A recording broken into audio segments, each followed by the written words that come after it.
Hi masters. Paramahamsa Yogananda గారి ఒక యోగి ఆత్మకథ పుస్తకంలోని ఈరోజు 10వ అధ్యాయం తెలుసుకుందాం మాస్టర్స్. ఈ అధ్యాయం పేరు గురుదేవులు శ్రీ యుక్తేశ్వర్ గారిని కలుసుకోవడం. అధ్యాయంలోకి వెళ్దాం మాస్టర్స్. దేవుడి మీది ప్రగాఢ విశ్వాసం ఏ అలౌకిక ఘటననైనా జరిపించగలదు. చదవకుండా పరీక్ష పాస్ అవడం ఒక్కటి తప్ప. ఏమీ తోచినప్పుడు ఒకసారి నేను తీసుకున్న స్ఫూర్తిదాయకమైన పుస్తకాన్ని వెంటనే వెగటు పుట్టి మూసేశాను. రచయిత చెప్పిన మినహాయింపు చూస్తే దేవుడి మీద ఆయన గారికి బొత్తిగా విశ్వాసం లేనట్టు కనిపిస్తోంది అనుకున్నాను. పాపం వేరేవాడు, నడిరాత్రి వెలిగే చమురుదీపం మీదే గొప్ప గౌరవం ఉన్నవాడు. నేను హైస్కూలు చదువు పూర్తి చేస్తానని వెనకే మా నాన్నగారికి మాట ఇచ్చాను. కానీ నేను శ్రద్ధ పట్టినట్టు నటించలేను. నెలలు గడిస్తున్న కొద్దీ నేను క్లాసులో కనిపించడం మరింత తక్కువయింది. కలకత్తా స్నానాల రేవుల్లో నిర్జన ప్రదేశాలకు వెళ్లడం ఎక్కువైంది. ఆ రేవుల్నే ఆనుకొని ఉన్నాయి శ్మశానాలు. ముఖ్యంగా రాత్రిపూట భయంకరంగా ఉండే ఈ శ్మశానాలు యోగిని బాగా ఆకట్టుకుంటాయని అంటారు. మరణం లేని మహత్తత్వాన్ని అన్వేషించేవాడు కొన్ని బోడి పుర్రెల్ని చూసి బెదిరిపోకూడదు. రకరకాల ఎముకలు చెల్లాచెదురుగా ఉండే నైరాశ్య నిలయంలోనే మానవ జీవితం ఎంత అపరిపూర్ణమైనదో స్పష్టమవుతుంది. ఈ విధంగా నేను చేసే అర్ధరాత్రి జాగరణలు స్వభావరీత్యా విద్యార్థులు చేసే జాగరణలకు భిన్నమైనవి. హిందూ హైస్కూల్లో సంవత్సరాంత పరీక్షలు జరిగే వారం గబగబా దగ్గర పడుతోంది. ఈ పరీక్షాకాలం శ్మశాన వాటికలాగే సుపరిచితమైన భయోత్పాతాన్ని కలిగిస్తుంది. అయినా నా మనసు ప్రశాంతంగానే ఉంది. పిశాచాలకు జంకకుండా నేనక్కడ తరగతి గదుల్లో కంటపడని జ్ఞానాన్ని తవ్వి తీస్తున్నాను. కానీ నాకు ప్రణవానంద స్వామి వారిలా ఒకే సమయంలో 2 చోట్ల సులువుగా కనపడే నేర్పు లేదు. అయితే భగవంతుడు ఆ సంకట స్థితిని గమనించి నన్ను దాంట్లోంచి బయటపడేస్తాడన్నది నా ఆలోచన. కష్టాలు వచ్చినప్పుడు భగవంతుడి లీలా విశేషము వివరించడానికి వీలు కాని విధంగా 1000 దృష్టాంతాల్లో కళ్ళకు కట్టినప్పుడు వాటి మూలంగా భక్తుడికి హేతురాహిత్యం ఏర్పడుతుంది. ఓ ముకుంద, ఈ మధ్య బొత్తిగా కనిపించడమే మానేశావు. ఒకనాడు మధ్యాహ్నం నా సహాధ్యాయి ఒకడు నన్ను గడ్పార్ రోడ్డులో పలకరించాడు. అరే నంటూ, నేను స్కూల్లో కనిపించకపోవడం నన్ను తప్పకుండా ఎరకాటంలో పెట్టేలా ఉందిరా అంటూ స్నేహపూర్వకంగా చూస్తున్న నంటూ దగ్గర నా బాధ వెళ్ళబెట్టుకున్నాను. నంటూ మంచి తెలివైన విద్యార్థి. వాడు నా మాటకి కులాసాగా నవ్వాడు. నా అవస్థ చూస్తే ఎవరికైనా నవ్వు రాకపోదు. చివరి పరీక్షలకి నువ్వు బొత్తిగా తయారు కాకుండా ఉన్నావు అన్నాడు వాడు. నేను నీకు సహాయం చేయాలనుకుంటాను. ఈ మామూలు మాటలే ఒక దివ్యమైన వాగ్దానాన్ని నా చెవుల్లో వేశాయి. మంచి హుషారుగా మా స్నేహితుడి ఇంటికి వెళ్ళాను. మాస్టర్లు పరీక్షలో ఇవ్వవచ్చునని తనకు అనిపించిన రకరకాల ప్రశ్నలకు సమాధానాలు వాడు నాకు స్థూలంగా చెప్పుకొచ్చాడు. ఈ ప్రశ్నలు ఆత్మవిశ్వాసంతో పరీక్షకు వెళ్లే కుర్రాళ్ళని చాలామందిని పరీక్షల్లో బోల్తా కొట్టిస్తాయి. నా సమాధానాలు గుర్తుంచుకో, దెబ్బ తినకుండా బయటపడతావు నువ్వు అన్నాడు నంటూ. నేను అక్కడి నుంచి బయలుదేరేసరికి రాత్రి చాలా గడిచిపోయింది. అప్పటికప్పుడు పట్టించుకున్న పాండిత్యంతో పిటపిటలాడిపోతూ రాబోయే గడ్డు రోజుల్లో ఆ పాండిత్యం అలాగే నిలిచి ఉండాలని భక్తితో ప్రార్థన చేశాను. నంటూ నా పరీక్షకున్న అనేక పాఠ్య విషయాలు నాకు బోధించాడు. కానీ ఆ తొందరలో టైము చాలకపోవడం వల్ల నా సంస్కృతం కోర్సు సంగతి మర్చిపోయాడు. ఈ పొరపాటును దేవునికి భక్తిపూర్వకంగా గుర్తు చేశాను. మర్నాడు పొద్దున లయబద్ధంగా కదం తొక్కుతూ నడుస్తూ కొత్తగా గడించిన జ్ఞానాన్ని వంట పట్టించుకుంటూ షికారుకు బయలుదేరాను. నేను అడ్డదారి పట్టి ఒక మూల ఒత్తుగా పెరిగిన గడ్డి మొక్కల్లో పడిపోతూ ఉండగా విడివిడిగా పడి ఉన్న కొన్ని అచ్చుకాయితాల మీద నా కళ్ళు పడ్డాయి. విజేతలా గబుక్కున ముందుకు దూకాను. సంస్కృత శ్లోకాలు నా చేతికి చిక్కాయి. వాటికి విడమరిచి అర్థాలు చెప్పించుకోవడానికి ఒక పండితుణ్ణి వెతికి పట్టుకున్నాను. ఆయన గంభీర స్వరం ఆ ప్రాచీన భాషకున్న అపరిమిత మాధుర్యంతో గాలిని నింపేసింది. అసాధారణమైన ఈ శ్లోకాలు నీ సంస్కృత పరీక్షకి పనికొచ్చే అవకాశం లేదు, ఆ పండితుడు అపనమ్మకంగా అన్నాడు. అయితే ఆ కవిత్వంతో ఏర్పడ్డ పరిచయమే ఆ మర్నాడు జరిగే సంస్కృత పరీక్షలో నేను పాసవ్వడానికి సాయపడింది. వివేచనాత్మకంగా నంటూ చేసిన సహాయం వల్ల నేను తక్కిన పాఠ్య విషయాల్లో కూడా అత్యవసర మార్కులు తెచ్చుకొని పరీక్ష గట్టెక్కాను. ఇచ్చిన మాట నిలబెట్టుకొని నేను సెకండరీ స్కూల్ కోర్సు పూర్తి చేసినందుకు నాన్నగారు సంతోషించారు. నంటూ ఇంటికి వెళ్ళడం విషయంలోనూ, చెత్తకుప్ప పక్క నుంచి అలవాటు లేని దారిలో నడిచి వెళ్ళడం విషయంలోనూ నాకు ఒక దారి చూపించినందుకు భగవంతుడికి కృతజ్ఞతలు చెప్పుకున్నాను. నన్ను ఆదుకోవడానికి సమయోచితంగా తాను వేసిన పథకాన్ని ఆయన సరదాగా 2 రకాలుగా వ్యక్తం చేశాడు. పరీక్ష హాళ్లలో దేవుడి ప్రాముఖ్యాన్ని నిరసించిన రచయిత గారి పుస్తకం వెనుక నేను చదవకుండా విడిచిపెట్టేసినది మళ్ళీ నా కంటబడింది. నిశ్శబ్దంగా నాలో నేను చేసుకున్న వ్యాఖ్యానానికి ముసిముసి నవ్వు ఆపుకోలేకపోయాను. పీడుగుల మధ్య కూర్చొని దైవ ప్రార్థన చేయడం హై స్కూల్ డిప్లొమా సంపాదించడానికి అడ్డదారి అని కనుక నేను ఈయనకి చెప్పవలసి వస్తే ఈయన గారి మనసులో గందరగోళం ఇంకా పెరిగిపోయేది. నా కొత్త ఘనత కారణంగా ఇప్పుడు ఇంట్లోంచి వెళ్ళిపోవడానికి బాహాటంగానే పథకం వేస్తున్నాను. జితేంద్ర మజుందార్ అనే స్నేహితుడితో కలిసి వెళ్ళి కాశీలో ఉన్న శ్రీ భారత్ ధర్మం మహామండల్ వాళ్ళ ఆశ్రమంలో చేరి ఆధ్యాత్మికమైన శిక్షణ పొందాలని నిశ్చయించుకున్నాను. మా కుటుంబంతో ఎడబాటు వస్తుందన్న ఆలోచనతో ఒకనాడు నేను బెంగపడిపోయాను. అమ్మ పోయిన తర్వాత ఇంట్లో వాళ్ళ మీద, ముఖ్యంగా మా తమ్ముళ్ళు సనందుడి మీద, విష్ణు మీద, మా చివరి చెల్లెలు తాము మీద నా ఆప్యాయత గాఢంగా పెరిగింది. వెంటనే నా ఏకాంత స్థలానికి పరిగెత్తాను. ఒడిదుడుకులతో కూడిన నా ఆధ్యాత్మిక సాధనలోని అనేక దృశ్యాలకు ఆ ఆటకే ప్రత్యక్ష సాక్షి. 2 గంటల సేపు నా కన్నీరు వరదలై పారిన తర్వాత అన్నిటినీ ప్రక్షాళనం చేసే ఒకానొక అజ్ఞాత శక్తి వల్ల నాలో ఒక విలక్షణమైన పరివర్తన వచ్చినట్టు అనిపించింది. అనుబంధాలన్నీ అదృశ్యమైపోయాయి. స్నేహితులందరినీ మించిన స్నేహితుడైన భగవంతుణ్ణి అన్వేషించాలన్న నిర్ణయం బాగా అలవడింది. ప్రేమించే బంధువులతో పాటు మనకు వరాలన్నీ ప్రసాదించే, ఆ మాటకు వస్తే ఈ జీవితాన్నే ప్రసాదించిన దేవుణ్ణి అన్వేషించడానికి భక్తుడికి సంసార బంధం అవరోధం కలిగించేటట్లయితే అటువంటి అనుబంధం మాయ అని హిందువుల పవిత్ర గ్రంథాలు ఉద్బోధిస్తున్నాయి. యేసుక్రీస్తు కూడా అలాగే చెప్పాడు. నాకంటే తన తల్లిని గాని తండ్రిని గాని ఎక్కువగా ప్రేమించేవాడు నా వాడు కావడానికి అర్హుడు కాడు. చివరిసారిగా ఒక్క కోరిక కోరుతున్నాను. నన్ను నీకోసం తప్పించే అన్నదమ్ముల్ని, అక్క చెల్లెల్ని విడిచిపెట్టి వెళ్ళకు. నాన్నగారి దీవెన కోసం నేను ఆయన ఎదుట నించునేసరికి ఆయన దిగాలు పడి ఇలా అన్నారు. నాన్నగారు, మీ మీద నాకెంత ప్రేమ ఉందో ఎలా చెప్పగలను? కానీ ఈ భూమి మీద నాకు పరిపూర్ణులైన తండ్రిని ప్రసాదించిన జగత్పిత మీద ఉన్న ప్రేమ ఇంకా ఎక్కువైనది. ఇంతకంటే ఎక్కువ దివ్యమైన జ్ఞానం పొంది ఎప్పుడో ఒకనాడు మళ్ళీ తిరిగి రావడానికి నన్ను ఇప్పుడు వెళ్ళనియ్యండి.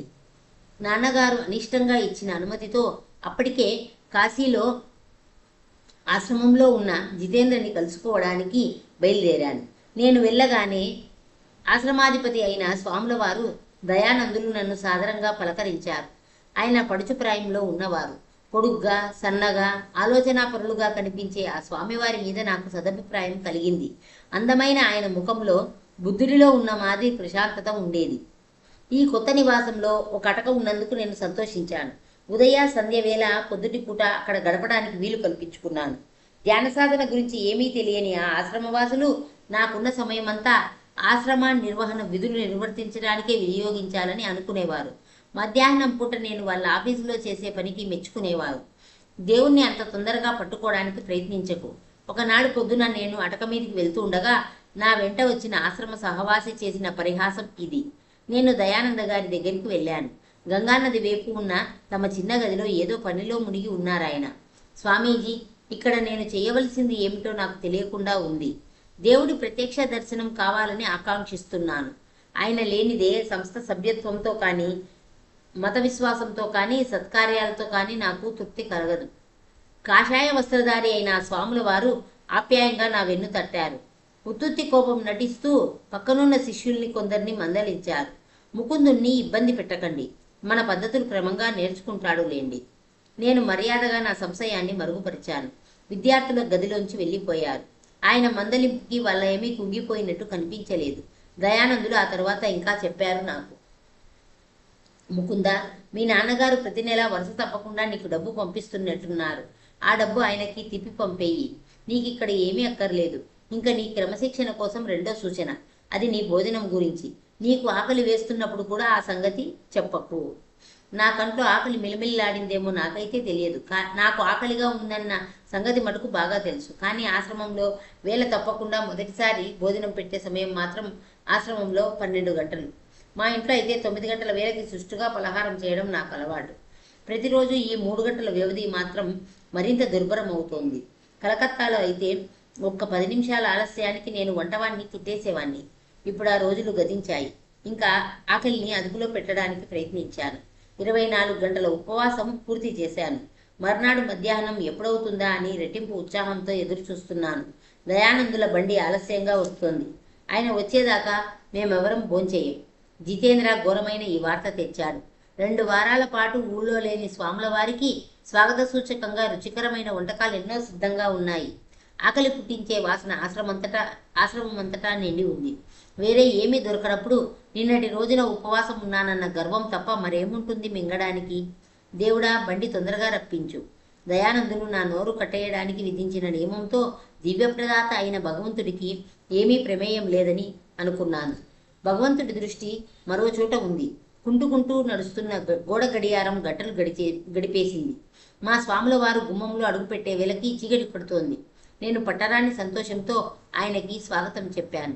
దయానందులు ముందు స్నానం చేసి ధ్యానం చేసుకుంటారు. ఆ తరువాతే మనం వడ్డన చేసేది. జితేంద్రుడు అపశకునపు పక్షిలా మళ్ళీ నా దగ్గరికి తయారయ్యాడు. నేను దాదాపు స్పృహ తప్పిపోయే స్థితిలో ఉన్నాను. ఖాళీగా ఉండడం కొత్తైన నా చిన్నారి కడుపు ఆవురావురుమంటూ టొకాయిస్తోంది. నేను చూసిన క్షామబాధితుల చిత్రాలు నా ముందు పిశాచాల్లా అల్లాడుతున్నాయి. కాశీలో మరుసటి ఆకలి చావు ఈ క్షణంలోనే ఈ ఆశ్రమంలోనే సంభవించబోతోంది అనుకున్నాను. ఆ ప్రమాదం 9 గంటల వేళకి తప్పిపోయింది. అమృతతుల్యమైన తీయని పిలుపు నా జీవితంలోని పరిపూర్ణ గడియల్లో ఒకటిగా ఆ రాత్రి భోజనం నా జ్ఞాపకాల్లో నేటికి చాలా స్పష్టంగా నిలిచి ఉంది. నేను భోజనంలో ఎంత గాఢంగా మునిగిపోయినప్పటికీ దయానందులు పరధ్యానంగా భోంచేస్తున్నారన్న సంగతి గమనించకపోలేదు. నేను కోరే మాదిరి భౌతిక సుఖాలకు ఆయన అతీతులైనట్టున్నారు. స్వామీజీ, మీకు ఆకలి వెయ్యలేదా? నేను సుష్టుగా భోంచేసినందుకు సంతోషపడుతూ పట్టణ మందిరంలో ఆయనతో పాటు ఒంటరిగా ఉన్నాను. వేసింది అన్నారు. గత 4 రోజులు తిండి తీర్థం లేకుండా గడిపాను. రైలు ప్రయాణాల్లో నేనెన్నడూ తినను. ఐహిక వాంఛలతో కూడిన ప్రజల నుంచి వెలువడే విభిన్న స్పందనలతో నిండి ఉంటాయి రైళ్లు. మా బోటి సన్యాసులకు విధించిన శాస్త్ర నియమాల్ని నేను తూచా తప్పకుండా పాటిస్తాను. హాయ్ మాస్టర్స్, కొంచెం శాస్త్రాల గురించి వివరణ ఇచ్చినారు, తెలుసుకుందాము. స్థూలంగా శాస్త్రాలుగా చెప్పే పవిత్ర గ్రంథాలు 4 రకాలుగా ఉన్నాయి. శృతి, స్మృతి, పురాణ, తంత్ర గ్రంథాలు. ధార్మిక, సాంఘిక జీవితానికి సంబంధించిన అన్ని అంశాలను గూర్చి, ఇంకా చట్టం, వైద్యం, వాస్తు, లలిత కళలు వగైరా అనేక రంగాలకు సంబంధించిన విషయాలు ఈ సమగ్ర గ్రంథాల్లో ఉన్నాయి. వీటిలో శృతులు నేరుగా వినపడ్డవి లేదా స్వయం ప్రకటితమైనవి, అవే వేదాలు. జ్ఞప్తిలో ఉంచుకున్న విషయాలైన స్మృతులను కాలాంతరంలో ప్రపంచంలోకెల్లా అతిపెద్ద మహాకావ్యాలైన రామాయణ, భారతాలుగా రాశారు. అష్టాదశ సంఖ్యలో ఉన్న పురాణాలు వాస్తవానికి ప్రతీకాత్మక కథలు. తంత్రం అనే మాటకు వాచ్యార్థం కర్మకాండ అని. ఈ తాంత్రిక గ్రంథాలు విస్తృతమైన ప్రతీకల ద్వారా గంభీరమైన సత్యాన్ని తెలియజేస్తాయి. ఇది వివరణ మాస్టర్స్ శాస్త్రాల గురించి. ఇంకా అధ్యాయం లేకొద్దాం. వ్యవస్థాపరమైన పనికి సంబంధించిన సమస్యలు కొన్ని నా మనసులో ఉన్నాయి. అంచేత ఈ రాత్రి భోజనం మీద మనసు పెట్టలేదు. తొందరేముంది, రేపు గుర్తు పెట్టుకుని సరిగ్గా భోంచేస్తాలే అంటూ ఉల్లాసంగా నవ్వారాయన. ఉక్కిరిబిక్కిరి చేస్తున్నట్టుగా నాలో లజ్జ వ్యాపించింది. కానీ గడిచిన రోజంతా నేను అనుభవించిన హింస అంత సులువుగా మర్చిపోలేకపోయాను. మరో ప్రశ్న అడగడానికి పూనుకున్నాను. స్వామీజీ, మీ ఆదేశం నాకు గందరగోళం కలిగిస్తోంది. అన్నం పెట్టమని నేను ఎన్నడూ అడగననుకోండి, నాకెవరూ ఏం పెట్టరనుకోండి, నేను ఆకలితో మాడి చావవలసిందే.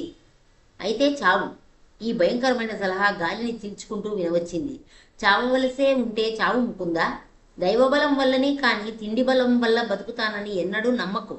పుష్టినిచ్చే పదార్థాలన్నీ సృష్టించినవాడు ఆయన. ఆకలి పుట్టించినవాడు ఆయన. తన భక్తుడి పాలనా పోషణ ఆయన తప్పకుండా చూసుకుంటాడు. అన్నం నిన్ను బతికిస్తోందని కానీ, డబ్బు పోషిస్తోందని కానీ, మనుషులు పోషిస్తున్నారని కానీ అనుకోకు. ఆ ప్రభువు నీ ఊపిరి కాస్త లాగేస్తే అవేమన్నా నీకు సాయం పడతాయా? అవి కేవలం ఆయన ఉపకరణాలు మాత్రమే. నీ కడుపులో ఆహారం జీర్ణం అవుతున్నది ఏదో నీ నేర్పు వలన. నీ విచక్షణ ఖడ్గాన్ని ఉపయోగించు ముకుందా. ఉపకరణ బంధాలని ఛేదించి ఒకే ఒక కారణమైన భగవంతుణ్ణి దర్శించు. నిశితమైన ఆయన మాటలు నాలో మూలుగ లోతుల్లోకి దూసుకుపోవడం గమనించాను. దైహిక అవసరాలు ఆత్మను పరాజితం చేస్తాయన్న పాతకాలపు భ్రమ పటాపంచలైంది. పరమాత్మ సర్వ సమృద్ధిని అక్కడే చవిచూశాను. వారణాసి ఆశ్రమంలో నేర్చుకున్న ఈ గుణపాఠం ఉపయోగాన్ని రుజువు చేసే సందర్భం అనంత యాత్రగా సాగిన నా అనంతర జీవితంలో ఎన్ని అపరిచిత నగరాల్లో వచ్చిందో. కలకత్తా నుంచి వచ్చేటప్పుడు నాతో వచ్చిన ఒకే ఒక విలువైన వస్తువు మా అమ్మ దగ్గర నుంచి నాకు సంక్రమించిన వెండి రక్షరే. నా చిన్నప్పుడు మా అమ్మకి ఒక సాధువు ఇచ్చినది. కొన్నేళ్లుగా దాన్ని నేను కాపాడుకుంటూ ఇప్పుడు ఆశ్రమంలో నా గదిలో జాగ్రత్తగా దాచిపెట్టాను. ఒకనాడు పొద్దున నేను రక్షరేఖను మళ్ళీ ఒకసారి చూసుకొని ఆనందిద్దామని తాళం వేసిన పెట్టె తెరిచాను. సీలు వేసిన కవరును ఎవరూ తాకనైనా లేదు, కానీ రక్షరేఖ మాయమైంది. అది పోయినందుకు ఎంతో బాధపడుతూ కవరు చింపి చూసుకొని నేను పొరపాటు పడ్డానికి అవకాశం లేదని రూఢి చేసుకున్నాను. ఆ సాధువు జోస్యం చెప్పిన ప్రకారమే ఆయన శూన్యంలోంచి తెప్పించి ఇచ్చినది తిరిగి శూన్యంలోనే కలిసిపోయింది. దయానందుల అనుయాయులతో నా సంబంధం క్రమంగా చెడిపోతూ వచ్చింది. కావాలని నేను వాళ్ళకి దూరంగా ఉంటున్నందువల్ల నొచ్చుకొని వాళ్ళు నాకు దూరం అయ్యారు. ఏ ఆశయంతో నేను ఇంటిని, ప్రాపంచికమైన ఆశల్ని అన్నింటినీ వదులుకొని దైవధ్యాన నిష్టకు కట్టుబడి ఉన్నానో ఆ ఆశయమే అన్ని వేపుల నుంచి నిస్సారమైన విమర్శకు గురి అవుతూ వచ్చింది. ఆధ్యాత్మిక పరివేదనతో మనసు వ్యధ చెంది భగవంతుడు నాకు ఒక సమాధానం అనుగ్రహించే వరకు ప్రార్థన చేయాలని నిశ్చయించుకొని ఒక ఉషోదయాన నేను నాటక మీదకి వెళ్ళాను. దయామయి జగన్మాత, దివ్య దర్శనాల ద్వారా నువ్వైనా నాకు జ్ఞానబోధ చెయ్యి, లేకపోతే నువ్వు పంపే గురువు ద్వారానైనా బోధించు. గంటల తరబడిగా నేను వెక్కి వెక్కి ఏడుస్తూ పెట్టుకున్న మొరకు సమాధానం రాలేదు. ఇంతలో హఠాత్తుగా అనంతమైన ఒక వలయాకార మండలంలోకి నన్ను సశరీరంగా లేవనెత్తినట్టు అనిపించింది. నీ గురువు ఈ రోజునే వస్తున్నాడు. దివ్యమైన ఒక స్త్రీ కంఠస్వరం అన్ని వేపుల నుంచి అవ్యక్తంలోంచి వినవచ్చింది. ఇంతలో ఒక నిర్దిష్ట ప్రదేశం నుంచి కేక వినిపించడంతో నా అతీంద్రియానుభూతి పటాపంచలైంది. ఒంటింట్లోంచి హాబు అనే మారుపేరు గల యువ పురోహితుడు పిలుస్తున్నాడు నన్ను. ముకుందా, ఇంకా ధ్యానం చాలు, నువ్వు పని మీద వెళ్ళాలి. మరోనాడైతే నేను అసహనంగా జవాబు ఇచ్చి ఉండేవాణ్ణి. ఇప్పుడు మాత్రం కన్నీళ్లతో ఉబ్బిన మొహం తుడుచుకొని అనుకువగా అతని మాట మన్నించాను. హాబుతో కలిసి ఎక్కడో దూరంగా బెంగాలీ బస్తీలో ఉన్న బజారుకు బయలుదేరాను. బజారులో మేము సరుకులు కొనడం పూర్తి అయ్యేసరికి సూర్యుడు ఇంకా నడినెత్తికి రాలేదు. ఇల్లాళ్ళు, గైడ్లు, పురోహితులు, సాదా బట్టలు కట్టుకున్న వితంతువులు, ముందాగా ఉండే బ్రాహ్మణులు, ఎక్కడ పడితే అక్కడ కనిపించే ఆంబోతులతోనూ మంచి రద్దీగా ఉన్న వీధిలో ముందుకు చొచ్చుకుంటూ వెళ్ళాం. నేను హాబు అలా సాగిపోతూ ఉండగా అతి సాధారణమైన ఒక సన్నటి సందువైపు తల తిప్పి చూశాను. ఆ సందు చివర స్వాముల వారి మాదిరిగా కాషాయ వస్త్రాలు ధరించిన క్రీస్తు వంటి మహాపురుషులు ఒకరు నిశ్చలంగా నిలబడి ఉన్నారు. ఆ క్షణంలోనే కాక యుగ యుగాలుగా కూడా నాకు తెలిసిన వారిలా కనిపించారాయన. ఒక్క క్షణం నా చూపు ఆబగా ఆయన మీదే నిలిచింది. కానీ ఇంతలోనే మళ్ళీ మనసులో ఒక శంక పుట్టింది. దేశాటనం చేసే ఈ సన్యాసిని చూసి ఎవరో నీకు తెలిసిన ఆయన అనుకొని పొరపడుతున్నావు. కళ్ళు కనేవాడా, ముందుకు నడు అనుకున్నాను. 10 నిమిషాలు అయ్యేసరికి నా పాదాలు బాగా తిమ్మిరెక్కేసినట్టు అనిపించింది. కాళ్ళు రాళ్ళైపోయినట్టయి అడుగు ముందుకు పడనీయలేదు. ఎంతో శ్రమపడి వెనక్కి తిరిగాను.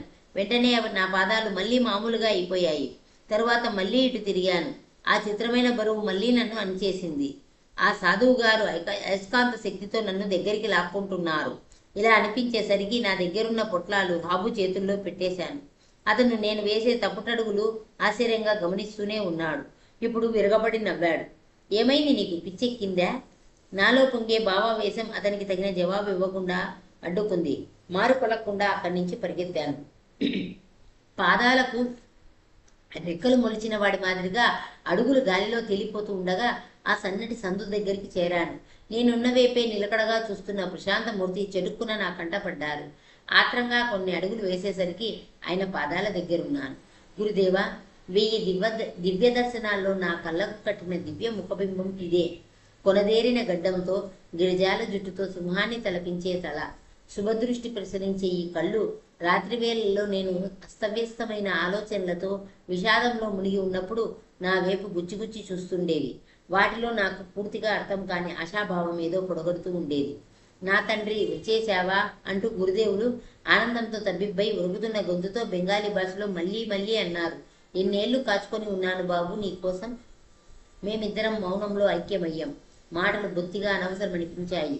అనర్గల వాక్ప్రవాహం నిశ్శబ్ద సంగీతంలో గురువు హృదయం నుంచి నేరుగా శిష్యుడిలోకి ప్రవహించింది. నా గురుదేవులు దైవ సాక్షాత్కారం పొందిన వారని, నన్ను వారు దైవ సన్నిధికి చేరుస్తారని నిరాక్షేపమైన అంతర్దృష్టి వల్ల తెలుసుకున్నాను. ఈ జీవితంలో అలుముకున్న చీకటి గత జన్మల జ్ఞాపకాలనే చిరుపొద్దు పొడుపుతో అదృశ్యమైపోయింది. నాటకీయ కాలం చక్రగతిలో ఆవృతమయ్యే గతం, వర్తమానం, భవిష్యత్తులు ఆ కాలనాటక దృశ్యాలు.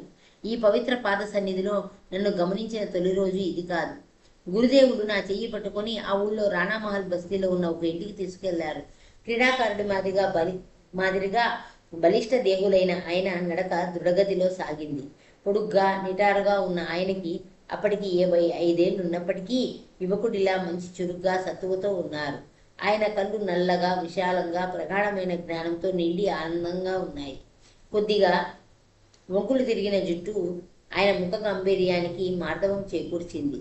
బలం, సాధుత్వంతో సూక్ష్మ రూపంలో మేళవించింది. గంగకు ఎదురుగా ఉన్న ఆ ఇంటి రాతి బాల్కనీలోకి మేము వెడుతూ ఉండగా ఆయన ఆప్యాయంగా ఇలా అన్నారు. నా ఆశ్రమాలు, నా సర్వస్వము నీకు ఇచ్చేస్తాను స్వామి. నేను వచ్చింది కేవలం జ్ఞానం కోసం, దైవ సాక్షాత్కారం కోసం. నేను మీ దగ్గర పొందేగోరే నిధులు అవి. మా గురుదేవులు మళ్ళీ మాట్లాడేలోగా భారతదేశ సాయం సంధ్య చెటుక్కున అరతెర జార్చింది. ఆయన కళ్ళల్లో లోతు అందని ఆర్ద్రత నిండి ఉంది. నీకు బేషరతుగా నా ప్రేమ అందిస్తాను. అమూల్యమైన వాక్కులు ఆయన ప్రేమకు రుజువు. మళ్ళీ నా చెవిన పడ్డానికి తరువాత పావు శతాబ్ది పట్టింది. ఆయన పెదవులు భావోద్రేకాన్ని ఎరగవు. మహాసముద్రం లాంటి ఆయన హృదయానికి ఒప్పినది మౌనమే. నువ్వు కూడా అలాగే బేషరతుగా నాకు ప్రేమ అందిస్తావా? శిశు సహజమైన నమ్మకం నింపుకున్న కళ్ళతో ఆయన నాకు చూశారు. గురుదేవా, మిమ్మల్ని అనంతకాలం శాశ్వతంగా ప్రేమిస్తాను. కోర్కెల్లోకి, తృప్తుల్లోకి గుప్తంగా వేళ్లు పారిన మామూలు ప్రేమ స్వార్థంతో కూడుకున్నది. కానీ దివ్య ప్రేమ షరతులు లేనిది, ఎలలు లేనిది, మార్పు లేనిది. స్థిరపరిచే లక్షణం గల విశుద్ధ ప్రేమ స్పర్శతో మానవ హృదయ చాంచల్యం మటుమాయిపోయిపోతుంది. నమ్రతతో ఆయన ఇంకా ఇలా అన్నారు. నేను ఎప్పుడైనా దైవ సాక్షాత్కార స్థితి నుంచి దిగజారుతున్నట్టు కనుక నీకు కనిపిస్తే నువ్వు నా తల ఒళ్ళో పెట్టుకుని మనమిద్దరం కొలిచే విశ్వప్రేమమయుడైన భగవంతుడి సన్నిధికి మళ్ళీ నన్ను తీసుకువస్తానని మాట ఇయ్యి. చీకటి ముసురుతూ ఉండగా ఆయన లేచి నన్ను లోపలి గదిలోకి తీసుకువెళ్లారు. మేమిద్దరం మామిడి పళ్ళు, బాదాము, మిఠాయి తింటూ ఉండగా నా స్వభావం తమకు బాగా సన్నిహితంగా తెలుసునన్న సంగతి ఆయన మా సంభాషణ క్రమంలో అలవోకగా తెలియజేశారు. సహజమైన నమ్రతతో అద్భుతంగా మేళవించిన ఆయన జ్ఞాన సంపత్తికి విస్మితుణ్ణి అయ్యాను. నీ రక్షరేఖ కోసం విచారించకు, దాని అవసరం తీరిపోయింది. గురుదేవులు దివ్యదర్పణం మాదిరిగా నా యావజ్జీవిత ప్రతిబింబాన్ని ఆకట్టుకున్నారు. గురుదేవ, ప్రత్యక్ష వాస్తవమైన నీ సన్నిధి ఇచ్చే ఆనందం ఏ సంకేతం ఇస్తుంది? ఆశ్రమంలో నువ్వు సుఖంగా లేవు కాబట్టి అక్కడి నుంచి మారిపోవలసిన సమయం వచ్చింది. అంతవరకు నా జీవితానికి సంబంధించిన సంగతులేవి నేను ఆయన దగ్గర ప్రస్తావించలేదు. ఇప్పుడు అవి నాకు అనావశ్యకాలనిపించాయి. ఆయన సహజమైన సరళ వైఖరిని బట్టి తమ దివ్య దృష్టికి నేను ఆశ్చర్యం వెలిబుచ్చాలని ఆయన కోరడం లేదని గ్రహించాను. నువ్వు తిరిగి కలకత్తా వెళ్ళాలి. నీ సర్వమానవ ప్రేమ పరిధిలోంచి ఇష్టాలెందుకు మినహాయించడం? ఆయన సూచన నాకు దిగులు కలిగింది. మా వాళ్ళు నన్ను తిరిగి రమ్మంటూ ఉత్తరాల్లో అనేక సార్లు వెల్లడించిన కోరికను నేను మన్నించినప్పటికీ నేను తిరిగి వస్తాననే వాళ్ళు జోస్యం పలుకుతూ వచ్చారు. పిల్లపక్షిని ఆది భౌతిక ఆకాశంలో విహరించనీయండి అని వ్యాఖ్యానించాడు ఒకసారి అనంతన్నయ్య. ఆ దట్టమైన వాతావరణంలో వాడి రెక్కలు అలసిపోతాయి. మళ్ళీ ఇంటివైపు దిగి వచ్చి రెక్కలు ముడుచుకొని అనుకువగా ఇంటి పట్టున విశ్రాంతి తీసుకోవడం చూడకపోము. నన్ను నిరుత్సాహపరిచే ఈ ఉపమానం ఇంకా నా మనస్సులో ఉన్నందువల్ల ఏమైనా సరే కలకత్తా వైపు పోనేకూడదని నిర్ధారణ చేసుకున్నాను. స్వామి, నేను ఇంటికి మాత్రం తిరిగి వెళ్ళనండి. కానీ మీ వెంట ఎక్కడికైనా సరే వస్తాను. మీ పేరు, చిరునామా ఇవ్వండి అని అడిగారు యోగానంద గారు. స్వామి, శ్రీ యుక్తేశ్వరగిరి నా ముఖ్యమైన ఆశ్రమం శ్రీరాంపూర్లో రాయ్గఢ్ సందులో ఉంది. మా అమ్మని చూసి కొన్నాళ్ళు ఇక్కడ ఉండి వెళ్దామని వచ్చాను. దేవుడు తన భక్తులతో ఆడే ఆట ఎంత చిత్రంగా ఉంటుందోనని ఆశ్చర్యపోయాను. శ్రీరాంపూర్ కలకత్తాకి 12 మైళ్ళ దూరంలో ఉంది.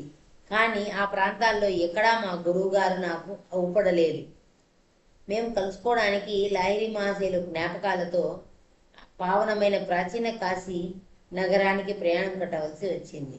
బుద్ధుడు, శంకరాచార్యులు తదితర యోగీశ్వరుల పాదస్పర్శతో పవిత్రమైంది ఈ నేల. నువ్వు 4 వారాల్లో నా దగ్గరికి వస్తావు. మొట్టమొదటిసారిగా శ్రీ యుక్తేశ్వర గారి కంఠస్వరం కఠినంగా వినిపించింది. నీ మీద నాకున్న అనంతమైన ఆప్యాయతల గురించి నీకు ఇప్పుడు చెప్పాను కనుక, నిన్ను చూసినందుకు నా సంతోషం కనబరిచాను కనుక నా కోరికను నువ్వు తిరస్కరించావనుకుంటున్నాను. మళ్ళీ సారి మనం కలుసుకున్నప్పుడు నువ్వే నాకు తిరిగి ఆసక్తి కలిగించవలసి ఉంటుంది. నిన్నంత సులువుగా శిష్యుడిగా చేర్చుకోను. నా కఠిన శిక్షణకు విధేయుడవై పూర్తిగా తల ఊగాడు. నేను మొండిపట్టు మీద మౌనంగా ఉన్నాను. గురుదేవులు నా కష్టాన్ని తొందరగానే కనిపెట్టారు. మీ చుట్టాలు నిన్ను చూసి నవ్వుతారంటావా? నేను తిరిగి వెళ్ళను. నువ్వు 30 రోజుల్లో తిరిగి వెళతావు. ఎన్నడూ జరగదు. మా వివాదంలో బింకం సడలకుండానే నేను ఆయన పాదాలకు భక్తి పురస్సరంగా ప్రణామం చేసి అక్కడి నుంచి వెళ్ళిపోయాను. అర్ధరాత్రి చీకట్లో ఆశ్రమం వైపు నడిచి వెళ్తూ అలౌకిక ఘటనగా జరిగిన ఈ సమాగమం చాలా విరసంగా ఎందుకు ముగిసిందా అని వితరికుంచుకున్నాను. మాయ అనే తక్కడి సిబ్బులు రెండు ప్రతి సంతోషాన్ని ఒక దుఃఖంతో సమానం చేసి చూస్తాయి. పరివర్తన కారకాలైన గురుదేవుల చేతివేళ్లకు నా కిషోర హృదయం ఇంకా మెదుపు కాలేదు. మర్నాడు పొద్దున ఆశ్రమవాసుల్లో నా మీద పెడసర భావం మరింత పెరగడం గమనించా. వాళ్ళు క్రమం తప్పని మొరట ప్రవర్తనతో నా రోజుని కంటకప్రాయం చేశారు. 3 వారాలు గడిచిపోయాయి. బొంబాయిలో జరిగే ఒక సమావేశం నిమిత్తం దయానంద ఆశ్రమానికి విడిచి వెళ్ళారు. నా నిస్సహాయ జీవితము నరకమయమైపోయింది. అంతా నా మీద విరుచుకుపడ్డారు. ముకుందుడు పరాన్న బుక్కు ఆశ్రమంలో పడి తింటాడు, కానీ దానికి తగినంత పని చెయ్యడు. ఈ వ్యాఖ్యానం చాటుమాట నుంచి విని నా డబ్బులు నాన్నగారికి తిప్పి పంపేయమన్న సలహా పాటించేందుకు మొట్టమొదటిసారిగా విచారించాను. గుండె బరువెక్కిపోవడంతో నాకున్న ఒకే ఒక్క స్నేహితుడు జితేంద్ర దగ్గరికి వెళ్ళాను. నేను వెళ్ళిపోతున్నాను. దయానందులు తిరిగి వచ్చిన తర్వాత ఆయనకి నా క్షమాపణలు తెలియజేయి. నేను వచ్చేస్తాను. ఇక్కడ ధ్యానం చేసుకోవడానికి నేను చేసే ప్రయత్నాలన్నీ నీ వాటికి మించి ఫలించడం లేదు, జితేంద్రుడు దృఢ నిశ్చయంతో అన్నాడు. ఈ మధ్య నేను క్రీస్తు లాంటి యోగీశ్వరుల్ని కలుసుకున్నాను. శ్రీరాంపూర్లో ఆయన దర్శనం చేసుకుందాం. ఈ విధంగా పక్షి ప్రమాదకరమైన రీతిలో కలకత్తాకి దగ్గరలో దిగడానికి తయారైంది. క్రీస్తు శబ్దం ఒక చైతన్యాన్ని సూచిస్తుంది. అది సత్ తత్ ఓం. ఓంలో తత్ శబ్దోదకము తండ్రి కుమార పరిశుద్ధాత్మలో కుమార శబ్దబోధకం మూసైన విశ్వవ్యాప్త ప్రచోదక బుద్ధి. దీనినే కృష్ణ చైతన్యం, క్రీస్తు చైతన్యం, కూటస్థ చైతన్యం అని కూడా అంటారు. యోగం ద్వారా ఆ చైతన్య స్థితిని పొందిన వారందరూ యోగి క్రీస్తులే. ఇంకా ఈ అధ్యాయంలో శంకరాచార్యుల గురించి చెప్పినారో తెలుసుకుందాం మాస్టర్స్. భారతదేశపు దార్శనికులందరిలోకి గొప్పవారైన శంకరాచార్యుల వారు గోవిందయతి శిష్యులు. గోవిందయతి గౌడపాదుల వారి శిష్యులు. గౌడపాదాచార్యుల మాండూక్యకారికకు శంకరులు రాసిన వ్యాఖ్యానం సుప్రసిద్ధమైనది. తిరుగులేని తర్కంతోనూ రమ్యమైన ప్రసన్న శైలిలోనూ శంకరులు వేదాంత తత్వాన్ని ఖచ్చితంగా అద్వైత పరంగా వ్యాఖ్యానించారు. ఈ మహాద్వైతి భక్తిపరమైన స్తోత్రాలు కూడా రచించారు. అమ్మవారికి వీరు చెప్పిన దేవ్యపరాధ క్షమాపణ స్తోత్రంలో మకుటం ఇలా ఉంటుంది: కుపుత్రో జాయేత క్వచిదపి కుమాతా నభవతి. దుర్మార్గులైన కొడుకులు ఎందరో ఉన్నప్పటికీ దుర్మార్గురాలైన తల్లి ఎక్కడా ఉండదు. శంకరుల శిష్యుడైన సనందనుడు బ్రహ్మసూత్రాలకు భాష్యం రాశాడు. దాని రాత ప్రతి అగ్నికి ఆహుతి అయిపోతే దాన్ని ఒక్కసారి తిలకించిన శంకరులు దాంట్లో ఉన్న ప్రతి మాట తిరిగి శిష్యుడికి అప్పచెప్పారు. పంచపాదిక అన్న పేర ప్రసిద్ధమైన ఈ గ్రంథాన్ని ఈనాటికి పండితుడు అధ్యయనం చేస్తూ ఉంటారు. సనందనుడనే ఈ శిష్యుడికి మరో కొత్త పేరు రావడానికి చక్కటి సంఘటన ఒకటి జరిగింది. ఒకనాడు ఏటి ఒడ్డున కూర్చొని ఉన్న సనందనుడికి అవతలి ఒడ్డు నుంచి శంకరులు తనను పిలుస్తూ ఉండడం వినిపించింది. వెంటనే అతను నీళ్ళలోకి దిగాడు. అతని విశ్వాసానికి పాదాలకు కూడా ఊతగా శంకరులు తమ సంకల్ప బలంతో సుళ్ళు తిరిగే ఆ ఏటిలో తామరపూల బారు ఒకటి సృష్టించారు. అతను వాటి మించి నడుచుకుంటూ వెళ్ళి అవతలి ఒడ్డుకు చేరాడు. అప్పటి నుంచి ఆ శిష్యుడికి పద్మపాదుడు అనే పేరు వచ్చింది. పంచపాదికలో పద్మపాదుడు తన గురుదేవులకు భక్తి ప్రవృత్తులతో బహుదా జోహార్లు అర్పించాడు. శంకరులే స్వయంగా చక్కగా ఇలా రాశారు: సద్గురువును పోల్చదగినది ఈ 3 లోకాల్లోనూ మరొకటి లేదు. పరశువేది అన్నది నిజంగా ఉందనే అనుకున్నప్పటికీ అది ఇనుమును బంగారంగా మార్చగలలే కానీ మరో పరుసవేదిగా మార్చలేదు. కొన్ని పరమపూజనీయుడైన గురువు అలా కాకుండా తన పాదాల్ని ఆశ్రయించిన శిష్యుణ్ణి తనంత వాణ్ణి చేస్తాడు. అంచేత సద్గురువు సాటలేని వాడే కాదు, లోకాతీతుడు, మహాభక్తుడు, జ్ఞాని, కర్మిష్టి. ఈ మూడు వ్యక్తిత్వాల అరుదైన సమాహారమే ఆదిశంకరుల వ్యక్తిత్వం. కేవలం 32 సంవత్సరాలు మాత్రమే జీవించినప్పటికీ జీవితంలో చాలా భాగం భారతదేశంలో అన్ని భాగాల్లో దుష్కర పర్యటన చేస్తూ తన అద్వైత సిద్ధాంతాన్ని వ్యాప్తి చేయడంలోనే గడిపారు ఆయన. పాదచారి అయిన ఆ యువ సన్యాసి పెదవుల నుండి జాలువారే సాంత్వనకరమైన జ్ఞాన ప్రవాహాన్ని స్వీకరించడానికి వేలాది శ్రోతలు ఆత్రంగా గుమిగూడేవారు. ఆదిశంకరుల సంస్కరణయుతమైన ఉత్సాహంలో ప్రాచీన సన్యాస మఠాన్యాయాన్ని పునర్వ్యవస్థీకరించడం కూడా ఉంది. దక్షిణాన శృంగేరిలోను, తూర్పున పూరిలోను, పశ్చిమాన ద్వారకలోను, ఉత్తరాన బద్రీనాథ్లోను 4 చోట్ల 4 మఠాలను నెలకొల్పారు. ఆ మహా అద్వైతి స్థాపించిన ఆ 4 మఠాలకి రాజులు మొదలు సామాన్య జనుల వరకు ఎందరో భూరి విరాళాలు ఇచ్చారు. సంస్కృత వ్యాకరణం, తర్కం, వేదాంతం అక్కడ చేరిన విద్యార్థులకు ఉచితంగా బోధిస్తారు. దేశం 4 చెరుగుల 4 మఠాలు పెట్టడంలో ఆదిశంకరుల ధ్యేయం ఈ విశాల భారతావనిలో ధార్మిక జాతీయత, ఐక్యత వృద్ధి చెందడం. ఇది మాస్టర్స్ శంకరాచార్యుల గురించి ఈ అధ్యాయంలో వివరించిన విషయము. ఓకే మాస్టర్స్, 10వ అధ్యాయం సంపూర్ణమైంది. Thank you masters, thank you very much.